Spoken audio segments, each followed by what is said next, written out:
Vile vile Tanzania inaendelea kupanua ushirikiano wa kimataifa katika sekta ya ubaharia. Miongoni mwa mafanikio ya mwaka huu tu, tumewezesha kusaini makubaliano ya utambuzi wa vyeti vya ubaharia kwa nchi za Qatar, Kenya na Cyprus, hatua inayofungua fursa zaidi za ajira kwa mabaharia wa Kitanzania katika soko la kimataifa katika nchi hizo. Na vile vile tupo katika hatua za mwisho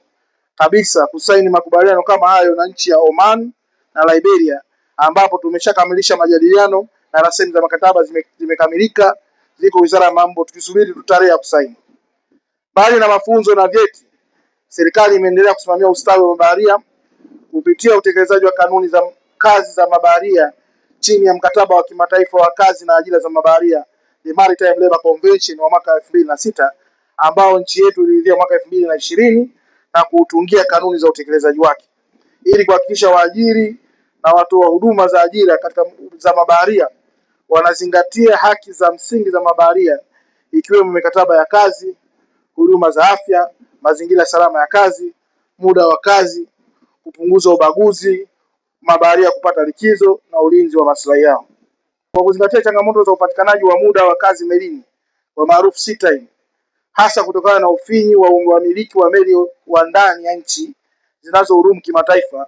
TASAC tunaanzisha mkakati wa kuhakikisha inajipanga kuwezesha mabaharia wetu kupata muda wa kazi katika meli sea time, kwani mafunzo pekee hayatoshi, ili kuwezesha kuongeza sifa na weledi wao kwa lengo la kuhakikisha wataweza kufikia nafasi za juu katika uongozi wa meli. Moja ya mikakati hiyo ni kuwepo kwa mkakati wa kuanzisha mazungumzo ya moja kwa moja na wamiliki wa meli duniani, ikiwemo kwa meli kubwa zinazohudumia bandari zetu. Pia tunaangalia namna ya kuwawezesha wamiliki wa meli kuanzisha ofisi zao ndani ya nchi yetu. Hivyo tunatoa wito kwa vijana wengi zaidi kujiunga na taaluma ya ubaharia, taasisi za mafunzo kuendelea kuzingatia viwango vya kimataifa,